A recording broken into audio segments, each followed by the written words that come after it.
बस एक लाइन बोल के बंद करते हैं।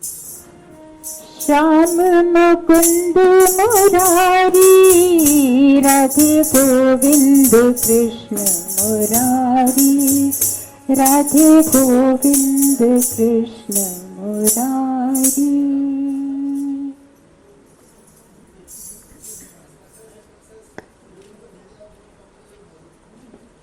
यहाँ आ जाइए, पीछे जो बैठे ना, यहाँ यहाँ पे 2 सीट खाली है। हाँ, वहाँ अच्छा नहीं लगेगा, यहाँ पे खाली है बीच में।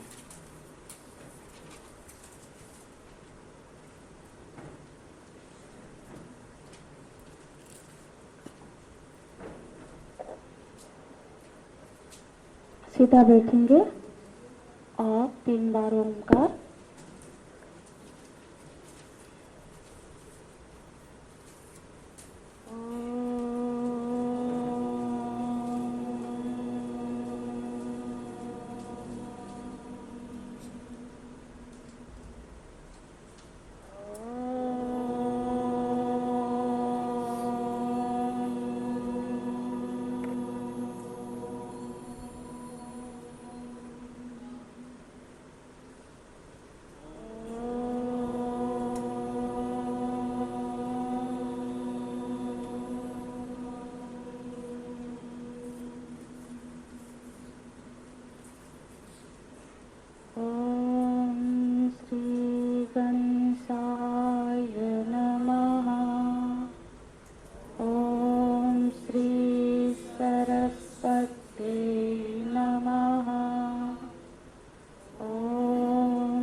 गुरुर्ब्रह्मा गुरुर्विष्णुः गुरुर्देवो महेश्वरः गुरु साक्षात् परं ब्रह्मा तस्मै श्री गुरवे नमः। सदाशिवसमारम्भा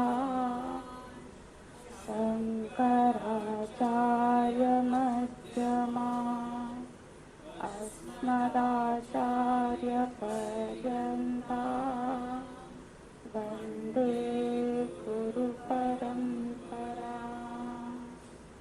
वन्दे गुरुपरम्परा।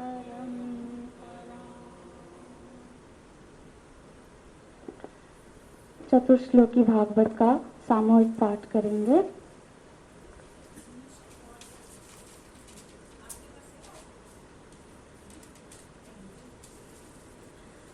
श्री भगवानुवाच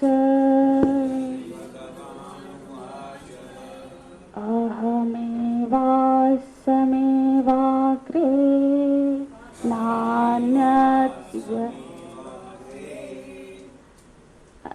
ऐसे बाद में नहीं, साथ साथ पढ़ेंगे, नहीं तो पहली आज ना आप श्रवण करो, फिर सब साथ साथ पढ़ेंगे। आप सब देखते रहिए। हाँ, ओम श्री भगवान वाच अहमेवास्मैवाग्रे नान्यत् यतसदसत्परम् पश्चादहं यदेतच्च यो वसिष्येत सोऽस्म्यहम् हृदेतं यत् प्रतीयेत न प्रतीयेत चात्मनि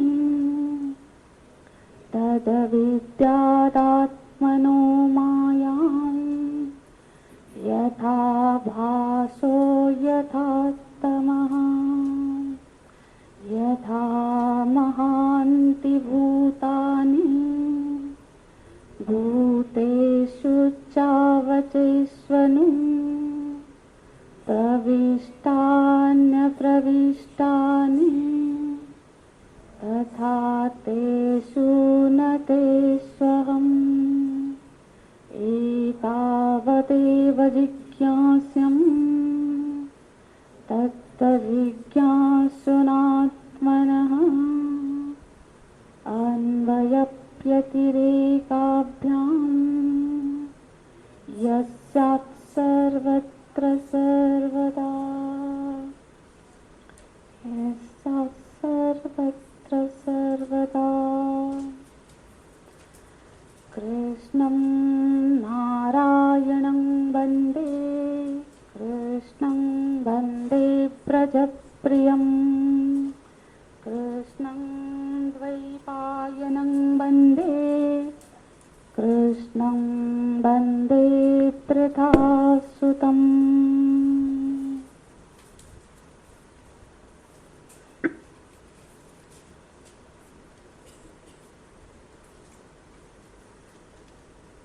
परिपूर्ण परम ब्रह्म, थोड़ी सी आवाज और बढ़ाएंगे।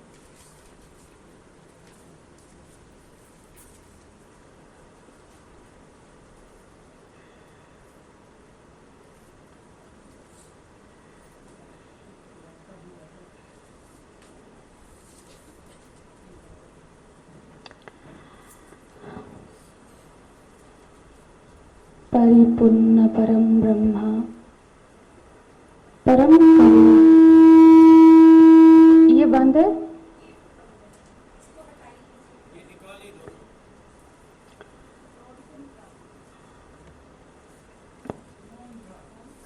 हाँ ठीक है।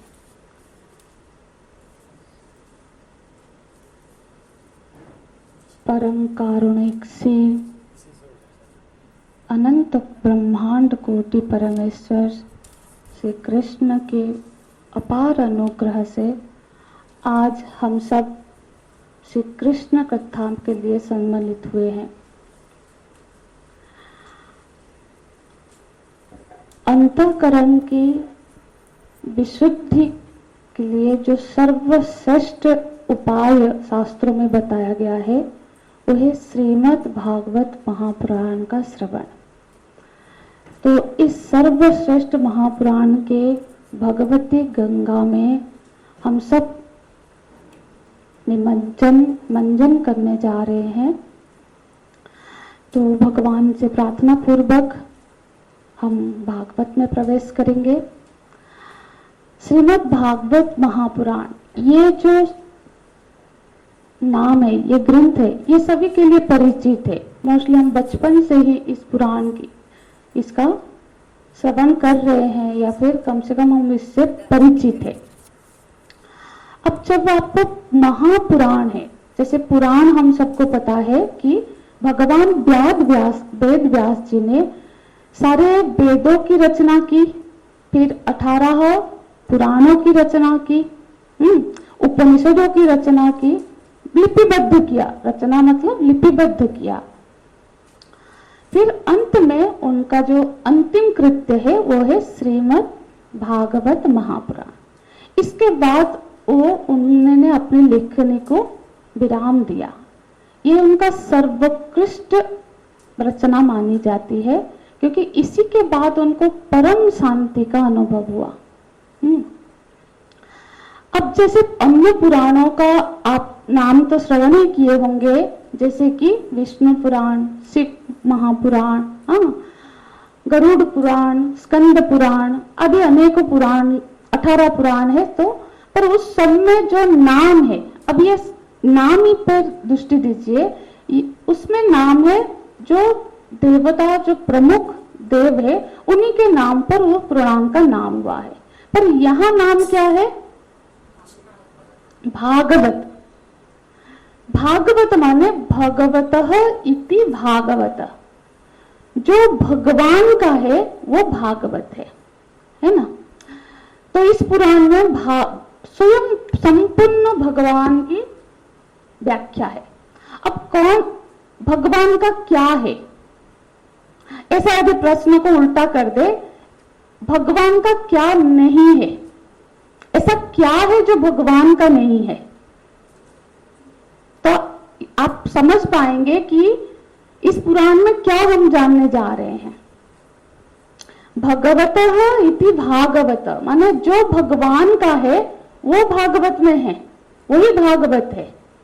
जो भगवान का है मतलब भगवान का क्या नहीं है, इसलिए बोलते हैं जो भागवत में जो नहीं है वो जगत में कहीं नहीं है।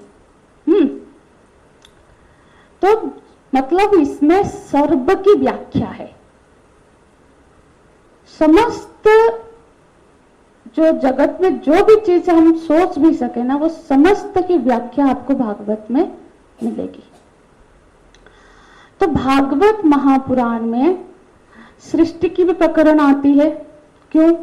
जो सृष्टि है वो भी भगवान का ही विग्रह है, वो ही उनका विराट स्वरूप है, भगवान का स्थूल रूप है यह सृष्टि, है ना। इसीलिए भागवत में सृष्टि की अनेकों जगह पर व्याख्या की गई है। तो भागवत में भगवान के नाम, रूप, लीला, धाम, स्वरूप का भी वर्णन है।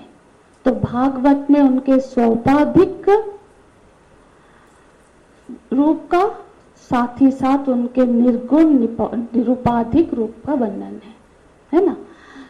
अब भागवत में जब हम सृष्टि का प्रकरण सुनते हैं तो उसमें दो तरह की सृष्टि का प्रकरण आता है। एक तो है नारायणी सृष्टि और दूसरी है ब्रह्मा की सृष्टि। देखो, सृष्टि में भी दो भेद है। एक नारायण जी के द्वारा जो सृष्टि हुई है और जो ब्रह्मा जी का जो सृष्टि है। जो नारायण सृष्टि है उसको बोलते हैं सर्ग, और ब्रह्मा जी का जो सृष्टि है उसको बोलते हैं विसर्ग। अब देखो, जो पंच महाभूत है ये किसकी सृष्टि है? भगवान की। जो जीव है वो किसकी सृष्टि है? भगवान की। कर्म, देखो, पंच महाभूत है, जीव है, और जीव के कर्म भी अनादि है ना। तो उन अनादि कर्म में और जीव भगवान में लीन था। जब व्यक्त हुआ, जब सृष्टि का प्रारंभ हुआ, तो सबके कर्म के आधार पर ब्रह्मा जी ने उस पंच महाभूत से ये जगत की सृष्टि की। तो जो पंच भौतिक जो जगत है वो ब्रह्मा जी की सृष्टि है। हमारी जो शरीर है ये ब्रह्मा जी की सृष्टि है। हमारी शरीर, हमारा भोग, हमारा आयु जो हमारे कर्म के आधार पर है ये ब्रह्मा जी की सृष्टि है। तो ये दोनों सृष्टि का भेद यहाँ पे भागवत में विस्तृत रूप से वर्णन है, जो कि हम आगे पढ़ेंगे। हम सिर्फ छोटा सा भागवत का परिचय ले रहे हैं, है ना। क्योंकि देखो, कोई बोला जाता है कि प्रयोजन निषिद्धार्थे न बंधोपि न प्रवर्तते। जो यदि कोई पे कोई प्रयोजन नहीं है ना, कोई मूर्ख से मूर्ख भी उसमें प्रवृत्त नहीं होता है। तो अब हम यहाँ उपस्थित हुए हैं, भागवत का श्रवण कर रहे हैं, तो इसका विषय क्या है, इससे हमारी किस प्रयोजन की सिद्धि होगी, इससे हमको क्या मिलेगा। यदि इसकी हमको पता नहीं चलेगा तो फिर तो कोई मूर्ख से मूर्ख भी उसमें प्रवृत्त नहीं होगा। तो हमको पता होना चाहिए कि भागवत का विषय क्या है। ये जो पूरे भागवत में, जो इसमें 18,000 श्लोक है और 12 स्कंद है, हाँ, 335 अध्याय है, ठीक है। इसमें किस चीज का वर्णन, हम इसका जो अभी श्रवण में प्रवृत्त हुए हैं, इसमें हम सबको क्या क्या सुनने को मिलेगा, इसका विषय क्या है। तो द्वितीय स्कंद में एक श्लोक आता है, अत्र सर्गो विसर्गश्च स्थानं पोषण मुक्तये मन्वंतर सानुकथा निरोधो मुक्ति आश्रय। तो ये 10 इसके विषय है। क्या क्या है? सर्ग मतलब जो भगवान की सृष्टि है, विसर्ग जो ब्रह्मा जी की सृष्टि है, स्थानम इसके पूरी सारी देशों की सारी वर्णन आएगी, पोषण, और फिर मन्वंतर, फिर ईशानु कथा जिसमें भगवान की सारे कथाएं आएगी, फिर निरोध, मुक्ति और फिर आश्रय। ये 10 इसके विषय है। ये ना आप देखना दूसरे स्कंद का 10वां अध्याय में एक पहला श्लोक है, ठीक है। अब बाद में देख लीजिएगा इसको। तो अब ये तो विषय हो गया। प्रयोजन क्या है? तो प्रयोजन इसके महत्व में वर्णन होता है कि इसका श्रवण करने से भागवत के श्रवण का महिमा क्या है, ठीक है।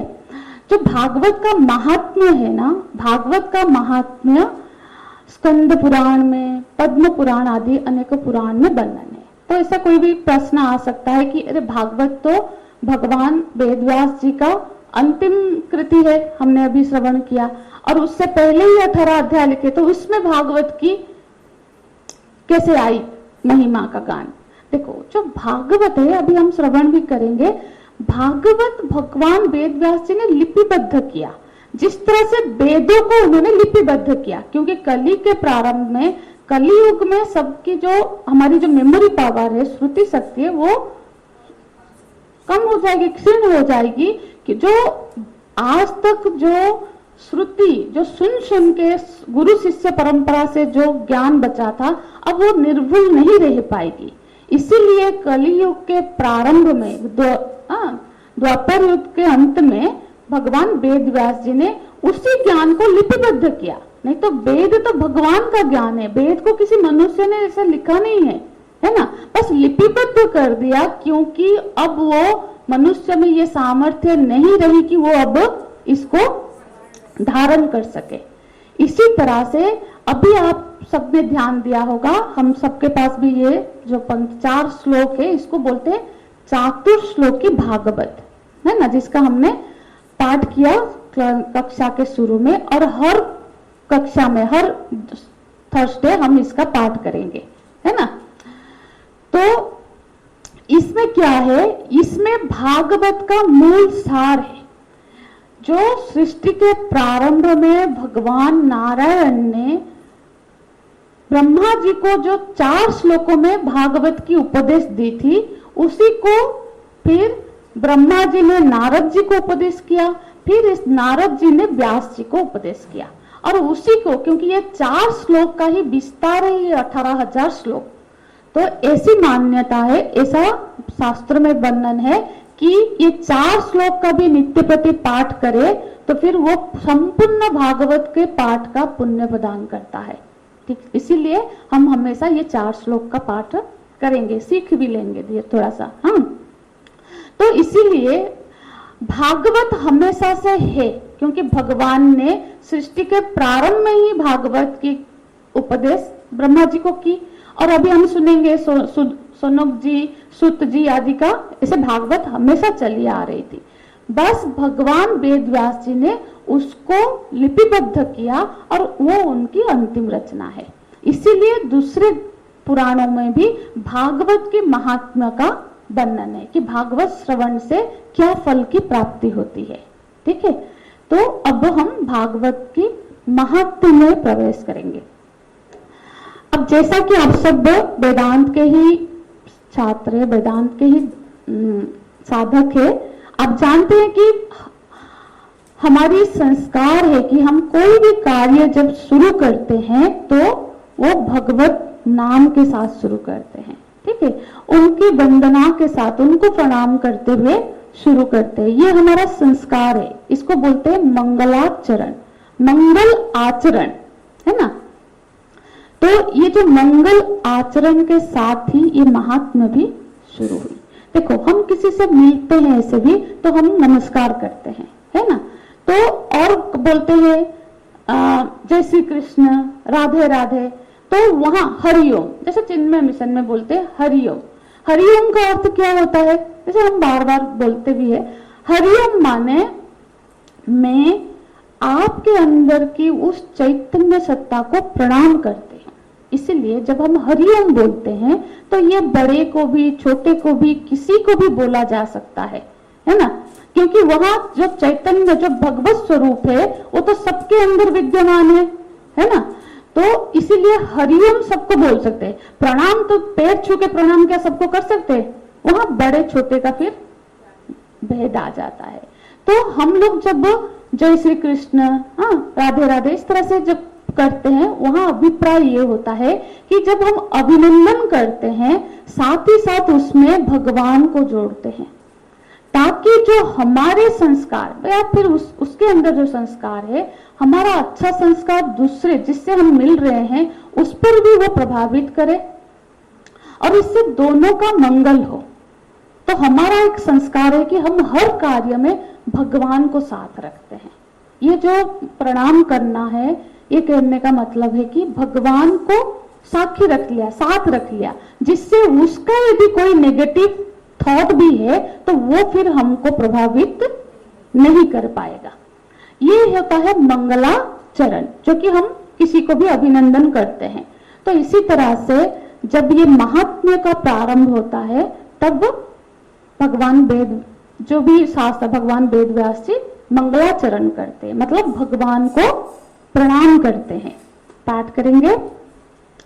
सच्चिदानंद रूपाय विश्वोत्पत्त्यादिहेतवे तापत्रय विनाशाय श्री कृष्णाय वयं नमः। श्री कृष्णाय वयं नमः। वयम माने हम सब, बहुवचन में है ना, मतलब जो वक्ता है और जो श्रोता है, हम सभी नमः प्रणाम करते हैं। हाँ, नमः माने प्रणाम करना, नमः करना। न मैं इति नमः, मतलब मैं कुछ नहीं हूं, इस भावना के साथ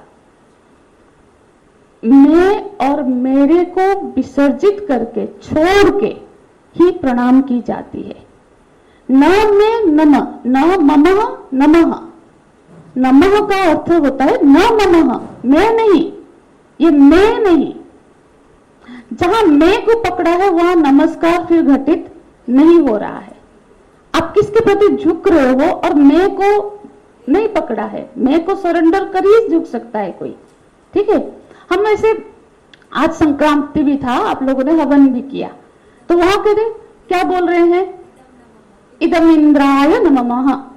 ये मेरा नहीं है, इंद्र जी, जो भी जिस देवता को हमने अर्पित किया उसका है। तो न नमः माने नमः, तो यहां बोल रहे हैं नमः, हम क्योंकि बहुवचन में बोल रहे हैं। भगवान के प्रति हमने अपने अहम को सरेंडर कर दिया। कौन ने? हम सब ने। वयम बहुवचन में, जो श्रोता है और जो वक्ता है। पहला शुरुआत क्या कर रहे हैं? श्री कृष्णाय वयम नमः।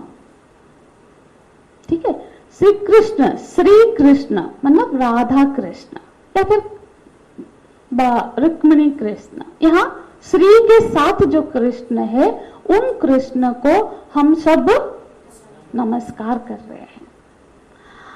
अब नमस्कार का परिणाम क्या है?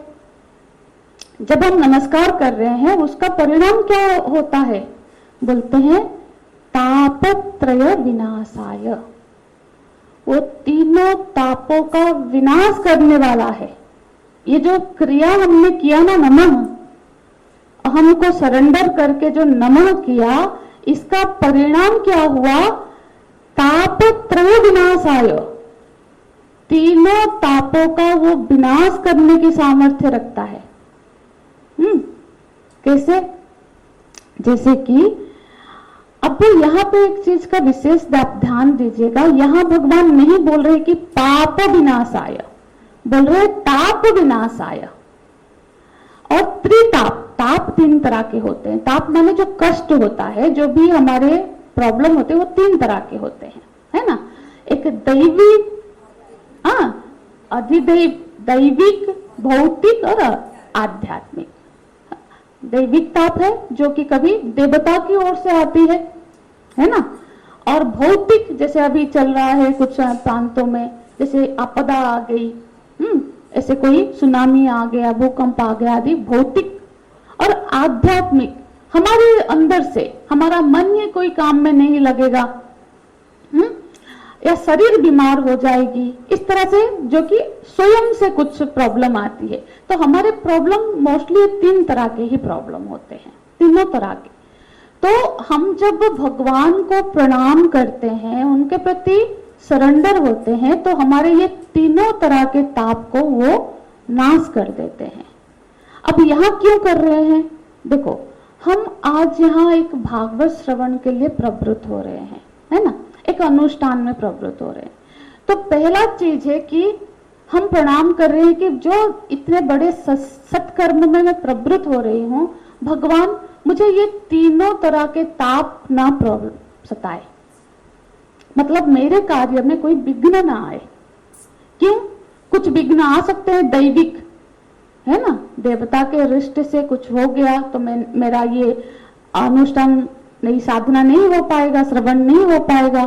कुछ शरीर के प्रॉब्लम हुआ या मन में प्रबंध हुआ तो मेरा अनुष्ठान नहीं हो पाएगा। या फिर भौतिक कुछ यहाँ पे गड़बड़ हो गई तो भी नहीं हो पाएगा।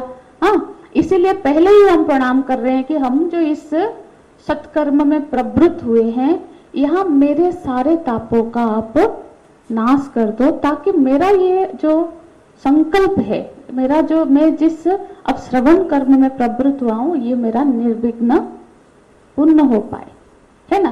ताप क्यों बोल रहे हैं, पाप नहीं।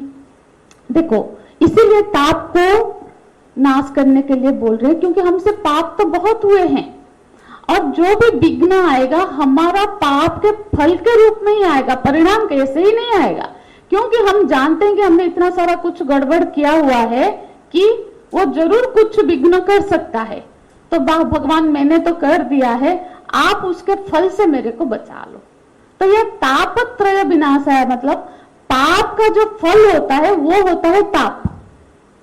ठीक है, यहाँ इसलिए उस पाप से, मेरे द्वारा हुए गए सारे पापों के जो फल है उससे मेरे को बचाओ, क्योंकि मैंने तो किया है गड़बड़ बहुत सारा, है ना। तो उसके परिणाम जो सारे मुश्किल मेरे को आने वाले हैं, ऐसे इनजस्टिस मेरे साथ नहीं हो रही है, मैंने ही किया है, जिस वजह से मुझे भौतिक आध्यात्मिक या आदि दैविक ताप आ सकते हैं, तो उससे आप मेरे को बचा लो। ये भगवान की सामर्थ्य है। तो श्री कृष्णाय वयं नमो, हम भगवान को प्रणाम कर रहे हैं, तो उन भगवान कैसे हैं उनको तो जाने, है ना। तो यहाँ वो उनका स्वरूप कैसा है, उनकी सामर्थ्य क्या है और उनका स्वभाव कैसा है वो बताते हैं। देखो, भगवान का स्वभाव बता रहे हैं कि तापत्रय विनाशाय। भगवान का स्वभाव ही कृपालु है कि हम बस प्रणाम कर लिए तो वो हमारे सारे पाप, सारे ताप को नाश कर देंगे। ये भगवान का स्वभाव है। हाँ, तो बोलते हैं प्रतित देहानम पाप कर्षणम, ऐसा आता है कि हम पतित, देह को पतित कर लिए, झुका दिए, तो हमारे सारे पाप को वो कर्षण कर लेंगे, सारे पाप को हमसे दूर कर लेंगे, है ना। तो अब उनका स्वरूप कैसा है, तो बोलते हैं सच्चिदानंद रूपाय। स्वरूप में 3 चीजें बताते हैं, वो सत्य, चित्त और आनंद स्वरूप है। वो सत्य है, माने जो सत्य है, जो शाश्वत है, जिसका जो तीनों कालों में है, जिन्हों काल में कभी भी उसका अभाव नहीं होता है। गीता जी में कौन सा श्लोक आता है, नासते विद्यते भावः ना भावो विद्यते सतः। कभी भी सत्य का अभाव नहीं होता और कभी भी असत का भाव नहीं होता है ना। तो ऐसे जो सतरूप है, सतरूप है, पर साथ ही साथ वो जड़ नहीं है, वो चैतन्य है, चित्त है, वो चैतन्य स्वरूप है, ज्ञान स्वरूप है ना। तो जो सत्य है, चित्त है और आनंद है। अब देखो, सत्य भी है और ज्ञान स्वरूप भी है, चैतन्य भी है, पर उसमें आनंद ही नहीं हो तो कौन प्रवृत्त होगा, है ना। तो वो आनंद स्वरूप है। जैसे अभी आज भी संक्रांति था तो हलवा का भोग लगा था, है ना। तो हलवा जब बनाया तो फिर उसमें सत्य जो है, तो जो क्या है, आटा है, फिर उसमें ज्ञान रूप घी भी डाल दिया, पर यदि आनंद रूप मिठास नहीं डालेंगे तो वो फिर हलवा तो नहीं बनी, है ना।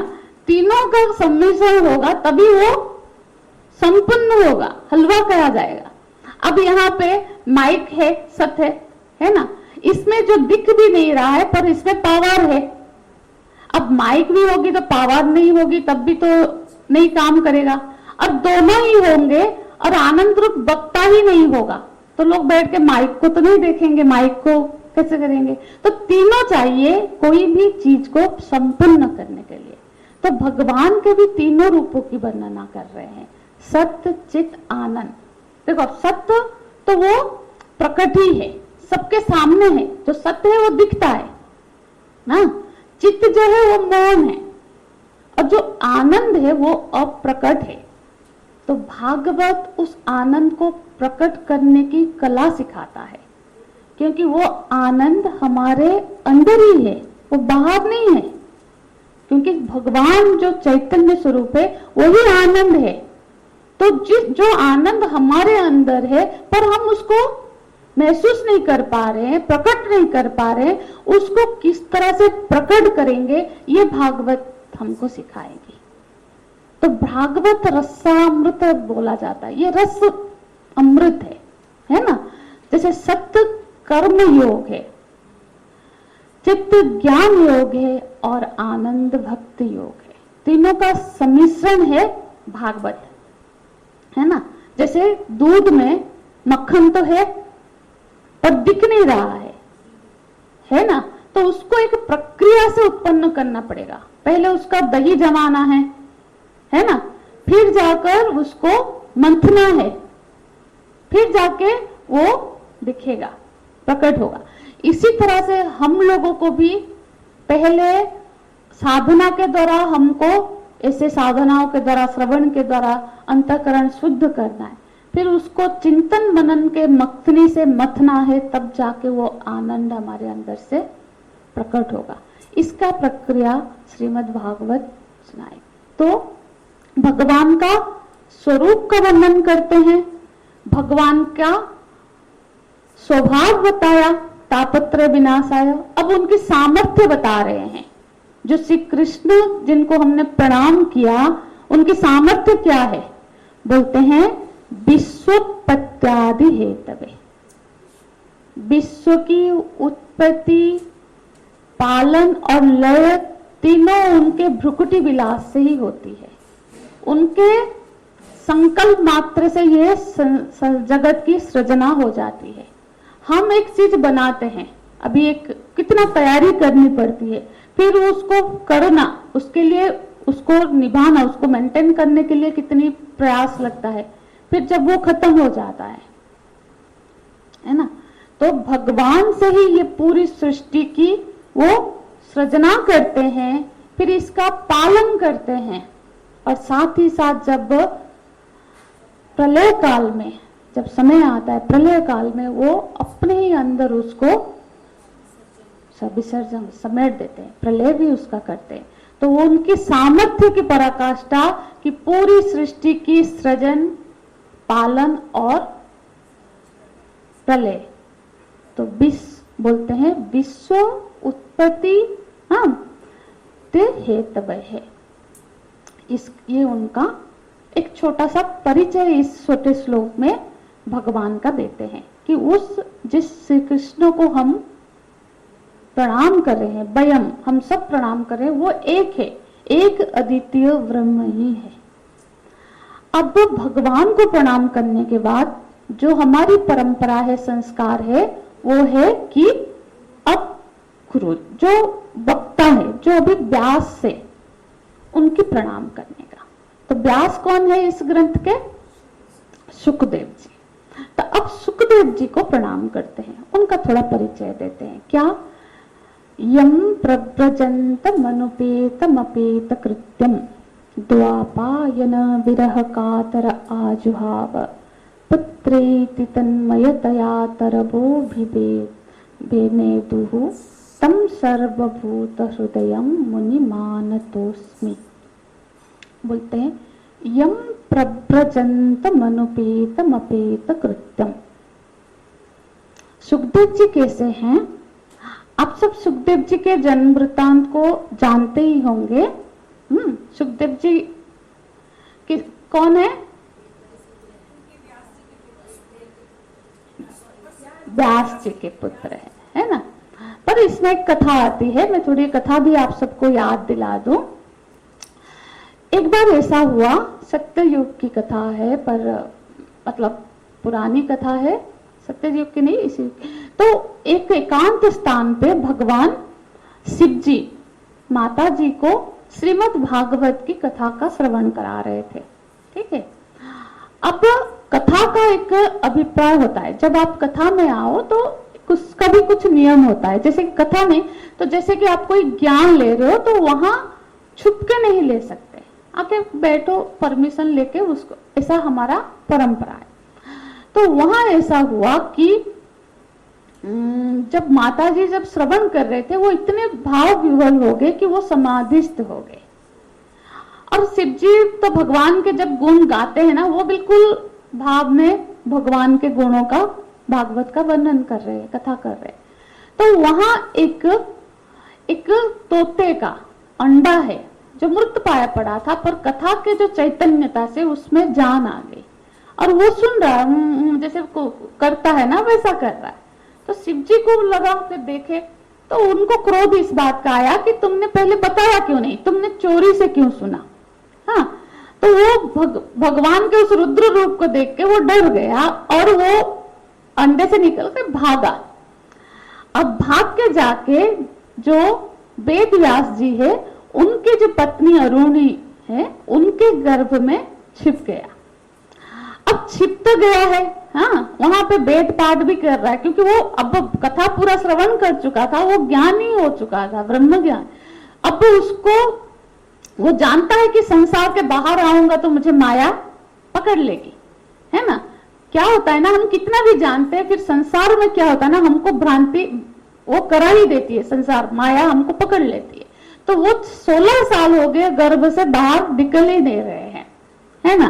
तो अब व्यास जी बोले कि तुम बाहर क्यों नहीं आ रहे हो। तो वो बोल रहे मैं तभी बाहर आऊंगा जब आप भगवान को मेरे सम्मुख बुलाओ और उनसे ये प्रॉमिस कराओ कि मैं बाहर आऊं तो उनकी माया मेरे को नहीं पकड़े। तो फिर वेद व्यास जी भगवान श्री कृष्ण को लेके आए। हाँ, फिर प्रकट हुए और भगवान ने उनको ये आशीर्वाद दिया कि मेरी माया तुम्हें नहीं पकड़ेगी। और वो तो गर्भ में इतना बड़े ही हो गए थे, तो मतलब मैच्योर ही था उनका दिमाग। तो जैसे ही वो भूमिष्ठ मतलब जन्म हुए थोड़े ही, फिर वो निकल गए। हाँ, देखो बोलते हैं यम प्रव्रजंत, मतलब जो परिव्राजक होते हैं, जो घूमते रहते हैं, है ना, उनको बोलते हैं प्रव्रजंत, परिव्राजक। अब देखो जो सन्यास होता है ना, उसका होता है कि वो उसका नियम भी है कि वो एक जगह पे बहुत दिनों तक ना ठहरे। सन्यास आश्रम में बड़ा कठोर नियम है कि वो सिर्फ चातुर्मास में ही वो 4 महीने के लिए एक जगह पे रह सकता है, क्योंकि चातुर्मास पहले के जमाने में तो बारिश होती थी तो जाना आना मुश्किल होता था। तो सिर्फ चातुर्मास में सन्यासी लोग एक जगह पर निवास करते थे, नहीं तो वो परिव्राजक की तरह ही भ्रमण करते थे। क्यों? क्योंकि आप जब एक जगह पे रहते हो तो उस जगह से, वहां के व्यक्तियों से आसक्ति होने का वह भी होता है। तो और एक जगह पे कभी भी निर्भर नहीं होना, क्योंकि अब उनका जीवन भिक्षा जीवन है। तो एक पर निर्भर नहीं, घूमते हुए सबको, ताकि किसी को भी उसका भार ना लगे। ये सारे चीजों से वो परिव्राजक होता है ना। तो किसी संत का प्रवचन में सुन रही थी, वो बोल रहे थे जो ग्रस्त होता है, मतलब जो वो होते हैं ना, वो हालांकि उनका शरीर घूमता है पर मन बड़ा स्थिर रहता है। और जो गृहस्थ होता है, हालांकि उसका शरीर एक जगह पे रहता है पर मन हर क्षण घूमता है। प्रवचन में भी बैठे होंगे फिर भी घूमता रहता है, मन भागता रहता है। तो यही भेद है, उसका शरीर भले ही चारों तरफ घूम रहा है पर उसका मन अपने परमात्मा में, अपने इष्ट में स्थिर है, स्थित है ना। तो ऐसे जो परिव्राजक, देखो सुखदेव जी कैसे थे, उनका ना ऐसा था कि वो एक जगह पे गाय दोहने जैसे समय तक ही रहते थे। गाय दोहने में जितना समय लगता है, अब भिक्षा करेंगे कहीं पे तो फिर तो चलते हुए नहीं करेंगे ना, तो वो उतने समय में ही भिक्षा करते थे जितना इतना समय। तो ये उनका नियम था, उससे ज्यादा वो कभी कहीं नहीं रहते थे। तो इसलिए आगे भी हम कथा में देखेंगे कि वो कैसे 7 दिन तक बैठ के दिए। तो वो कथा का ऐसा आस्वादन था, वो ऐसा फ्लो था कि वो 7 दिन तक एक जगह पे टिक गए। नहीं तो जो सुखदेव जी है उनके बारे में बताया गया, जो परिव्राजक है, जो हमेशा भ्रमण करते रहते हैं, एक जगह पे कहीं नहीं रहते हैं। ऐसे जो सुखदेव जी है, अनुपेत मपेत कृत्यम। अब कि उनका तो यज्ञ पवित्र संस्कार भी नहीं हुआ, अब जैसे हुआ ऐसे निकल पड़े, है ना। ऐसे जो संस्कार भी नहीं हुआ है, जन्म संस्कार, बहुत सारे हमारे 16 संस्कार है ना, तो ऐसा मान्यता है कि जब जन्म वो 16 संस्कार का होना चाहिए, है ना। पर ये 16 संस्कार भी नहीं हुए हैं, तो फिर उनको दोष लगना चाहिए। तो बोलते वो तो कृतकृत्य है, उनको संस्कार की कोई जरूरत है ही नहीं। संस्कार उसको किया जाता है जिसमें विकार हो, वो विकार शून्य है, जो शुद्ध विशुद्ध चैतन्य है, वहां फिर संस्कार की क्या जरूरत है। मतलब जहां मैल है उसको तो हम पानी साबुन लगा के साफ करेंगे, जो साफ चीज है उसको फिर साफ करने की कोई जरूरत। तो संस्कार जो होते हैं वो एक विशुद्धि का प्रक्रिया होता है कि जन्म का संस्कार किया, माने जैसे जन्म हुए उसके शरीर में कुछ अशुद्धियां होती है जिसको संस्कारित किया जाता है ना। फिर उसके जब जो क्या बोलते हैं नाफिक, वो तब तक उसको इसलिए अलग से रखा जाता है क्योंकि अब उसका संस्कार तभी पूर्ण होगा, तभी वो शुद्ध होगा, है ना। तो ये हमारे जैसे यज्ञ पवित्र संस्कार हुआ, जनेऊ धारण किया, तो फिर वो अब क्या होगा, द्विज हो गया। पहले तो वो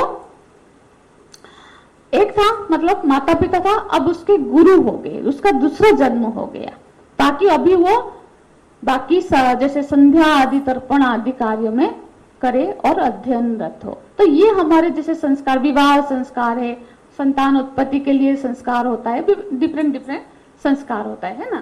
तो संस्कार इसीलिए चाहिए जिसमें माया है, जो अभी विकारित है। तो अब सुखदेव जी में कोई विकार तो था नहीं, इसीलिए तो वो कृतकृत्य है। बोलते हैं द्वैपायनो विरह कातर आजुहाव। तो जो पर वो जब जा रहे थे, उनके पिता कौन है, व्यास जी, द्वैपायन। हम गीता जी के ध्यान श्लोक में भी पढ़ते हैं ना, द्वैपायन। उनको द्वैपायन व्यास जी का ही एक नाम है। ऐसे व्यास तो उनका नाम इसलिए पड़ा क्योंकि उन्होंने शास्त्रों को विस्तृत किया, सबको विस्तार किया, इसलिए उनको बोलते हैं व्यास। उनका नाम है कृष्ण द्वैपायन, है ना। कृष्ण द्वैपायन क्योंकि वो उनका वर्ण काला था, इसलिए उनका नाम भी कृष्ण था। द्वैपायन क्योंकि वो द्वीप में जन्म हुए थे, यमुना नदी के एक द्वीप में, एक टापू में उनका, आप जानते हो सत्यवती और पराशर ऋषि है, उनके पुत्र के रूप में उनका उस टापू में जन्म हुआ था। अब देखो, जो यमुना नदी ऐसे बह रही है, बीच में वो दो भाग में हो गई और फिर कुछ रास्ते जाके वो फिर मिल गई, तो वहां बीच में एक क्या हुआ, टापू सेप हो गया। हाँ, वो द्वीप में पैदा हुए और वही उनकी कुटिया और वही निवास किए। द्वीप आयन, आयन मतलब जिसका वो घर है, द्वीप जिसका घर है, इसलिए उनको बोला जाता है द्वैपायन कृष्ण।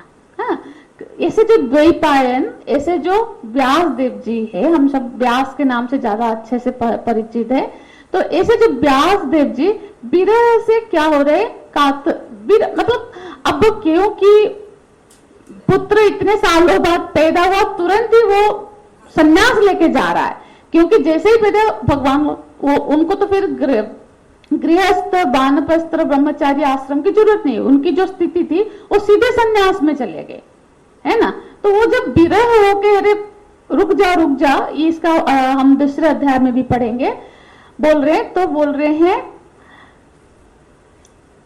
द्वैपायन विरह कातर आजुहाव पुत्रेति तन्मयतया तरबोभिनेदु। तरबो मतलब वृक्ष। उनको पुत्र के प्रति ऐसे आसक्त होता देखकर वृक्ष भी बोल पड़े।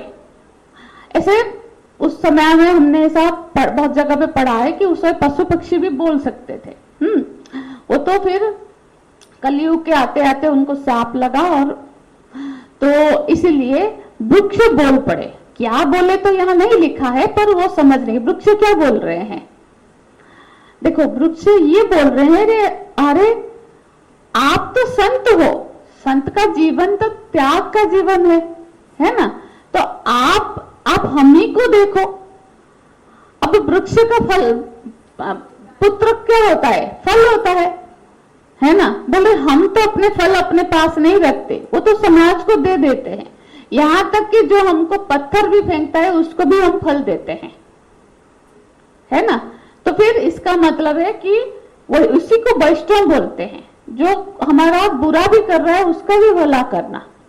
तो ये वृक्ष बोल रहे, अरे आप तो संत हो और आपका पुत्र समाज के कल्याण के लिए जा रहा है, अब उसका जीवन सबके मंगल के लिए हो गया है, तो आप क्यों विरह से कातर हो, आप क्यों दुखी हो रहे हो? हमको देखो, हम वृक्ष है, फिर भी हम अपने उत्पादन किए हुए फल को अपने पास नहीं रखते, उसको समाज के लिए त्याग देते हैं। जब वो पक जाता है तो हम खुद ही गिरा देते हैं। तो इसीलिए ऐसे वो वृक्ष बोल पड़े और वृक्ष उनको समझा रहे हैं। और क्या बोल रहे हैं? तम सर्वभूत हृदयम मुनि मानतोस्मि। ऐसे जो, अब देखो वेद व्यास जी का रचना है, फिर भी ये नियम है, पिता भी यदि फ्रंट में बैठे और व्यास गद्दी पर यदि पुत्र भी बैठा है तो पिता को भी वहां प्रणाम करना चाहिए, क्योंकि यहाँ उस व्यक्ति को प्रणाम नहीं हो रहा है, जो प्रणाम हो रहा है उस व्यास गद्दी को हो रहा है। तो जिस उसमें जो विराजता है उतने समय के लिए वो व्यास को रिप्रेजेंट करता है, इसलिए व्यास मान के उनकी प्रणाम की जाती है ना। तो इस तरह से देखो वो उनको भी प्रणाम कर रहे हैं। कैसे है वो? सर्वभूत हृदय मुनि, ऐसे मुनि है सुखदेव जी जो सबके हृदय में विराजते हैं। माने सबके हृदय में विराजते, माने वो ब्रह्म से भिन्न नहीं है, ब्रह्म भी थे, क्योंकि सर्व हृदय में कौन विराज रहा है? भगवान ही है ना। और जो भगवत स्वरूप है वही हो सकता है जो सबके हृदय में विराज रहा है ना। तो ऐसे जो सुखदेव जी है, ऐसे जो मुनि है, मानतोस्मि, मैं उनके सामने अपना सर नत कर रहा हूं, उनके सामने प्रणाम कर रहा हूं। तो अब पहले तो भगवान का उन्होंने प्रणाम किया, फिर उन्होंने सुखदेव जी का व्यास को प्रणाम किया। अब आगे कथा में प्रवेश करेंगे, हालांकि महात्म्य में प्रवेश करेंगे, फिर कथा में। तो अब कथा चल रही है, वो अब जा रहे हैं कहाँ? नैमिषारण्य में। नैमिषारण्य में कथा हो रही है। कैसे कथा हो रही है? नैमिषे सूतम आसीन्न अभिवाद्य महामतिम कथामृत रसास्वाद कुशलः सौनको अब्रवीत। ठीक है, अब हम चलते हैं कहाँ? नैमिषारण्य में। ठीक है, नैमिषारण्य आप सब जानते ही होंगे, बहुत बड़ा तीर्थ है। कहाँ है? लखनऊ के बाद उत्तर प्रदेश में है ना। देखो नैमिषारण्य भगवान स्वयं प्रकट है, भगवान का स्वयं विग्रह। देखो भगवान के 8 स्वयंभू माने गए हैं जहां भगवान स्वयं प्रकट हुए हैं, है ना। मुक्तिनाथ में भगवान पर्वत के रूप में है, वो पूरा पर्वत ही देखने जैसा, वो जो पर्वत ही दर्शन होता है, जिसका एक पत्थर होते हैं शालिग्राम जी, गंडकी नदी जहां से निकलती, वो मुक्तिनाथ पर्वत ही भगवान वहां पर्वत रूप में विराजते हैं, है ना।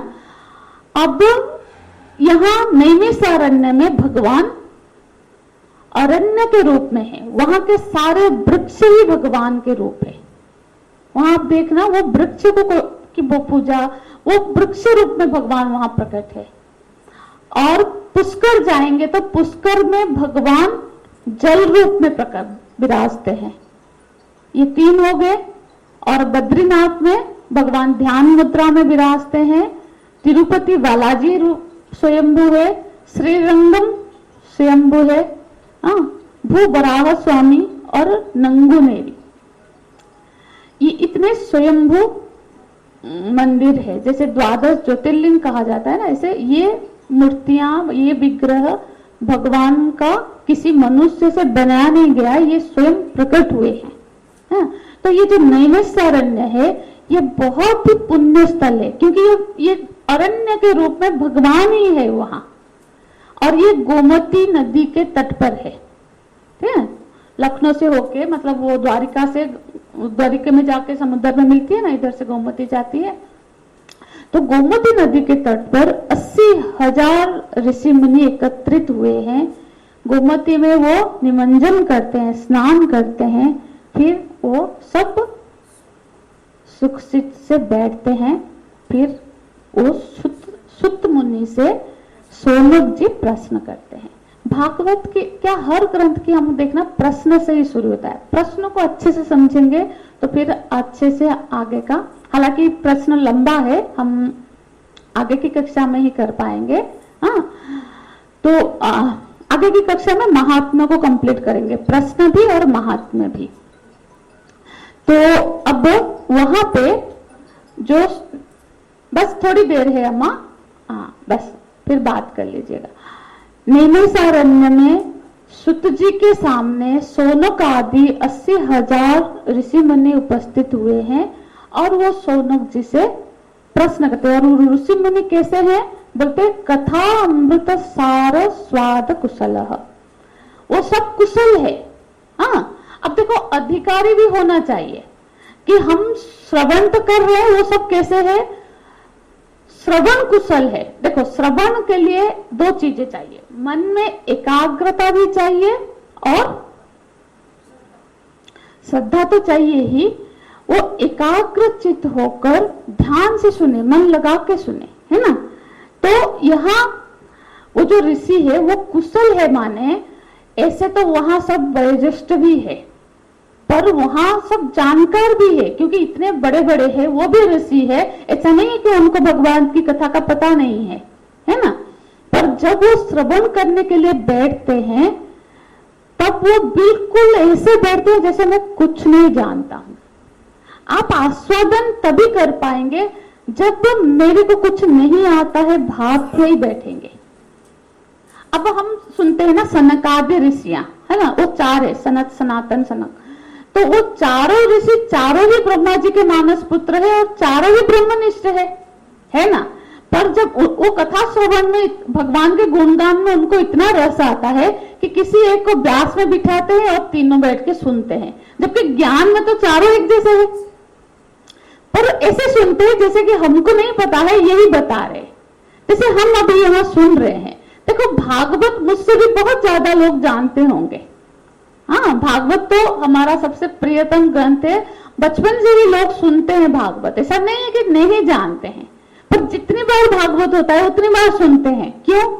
यहाँ जानने का चीज नहीं है, यहाँ भगवान के जो रस, भगवान का जो लीला, उनके नाम, उनके रूप आदि का जो वर्णन है, उससे हमको आनंद आ रहा है, रस आ रहा है। तो जानने के बावजूद भी हम उसको बार बार सुनना चाहते हैं।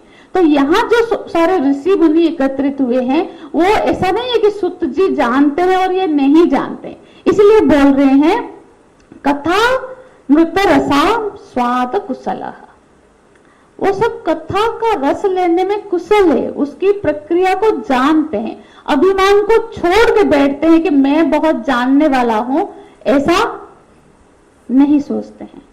तो ऐसे जो कुशल वक्ता है सोनक आदि, ऐसे सबके सामने सोनक जी अब्रवीत पूछते हैं। सोनक जी क्या पूछते हैं? सोनक उवाच अज्ञान, बस इसका थोड़ा सा एक अर्थ करके बता देते हैं। अज्ञान ध्वंत विध्वंस कोटि सूर्य समप्रभ श्रुताक्षाहि कथा सारम मम कर्ण रसायनम। ये प्रथम प्रश्न है कि बोल रहे हैं अज्ञान ध्वंस, हे भगवान, सुत जी से बोल रहे हैं हम लोग सब जो है ना, हम अज्ञान से ध्वस्त है। हमारा जो मन है वो अज्ञान से ध्वस्त है। और जैसे सूर्य के किरणें यहाँ समाज के बाहर के अंधकार को दूर कर देती है, इस तरह से सूर्य की किरणें हमारे मन के अंधकार को, अज्ञान को दूर नहीं कर पा रही है। और आप तो कोटि सूर्य जैसे ज्ञान में आप प्रकाशमान हो, उसमें से एक कुछ किरणों से हमारा ये अंधकार आप दूर करिए, है ना। इस तरह से वो प्रश्न करते हैं। कुछ और भी प्रश्न आगे के हैं, तो हम इसको अच्छे से विस्तार पूर्वक गुरुवार को श्रवण करेंगे। तो हर गुरुवार को 11:30 से 12:30 बजे तक हम भागवत की चर्चा करेंगे। अभी जैसे एक एक श्लोक में जा रहे हैं, हो सकता है कि एक एक अध्याय, दो दो अध्याय भी एक साथ करें, जब वो बहुत सारा व्याख्या, हर श्लोक की व्याख्या के आए के, पर हम फिर भी एक टाइम फ्रेम में इसको कंप्लीट करेंगे, कुछ महीने में पूरा भागवत ही। ठीक है, हरिओम तत्सत। ओम पूर्णमद पूर्ण, आरती के बाद पूर्णमद करें तो आरती करेंगे, ऐसा करेंगे कि हम सब आरती में भाग लेंगे, पर हर क्लास में दो दो व्यक्ति ऐसे सीक्वेंस में ही जाएंगे, जिसने कर दिया है वो नहीं। हाँ, तो आज ऐसे ही शुरू करते हैं, ऐसे ऐसे करके ही जाएंगे, फिर जो जिसने कर लिया हो तो फिर वो दूसरा कर ले। इसको अम्मा मोबाइल ला दीजिए, ये नहीं,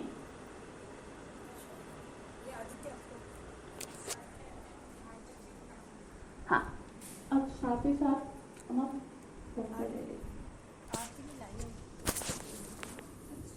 पंखा बंद करना पड़ेगा ना।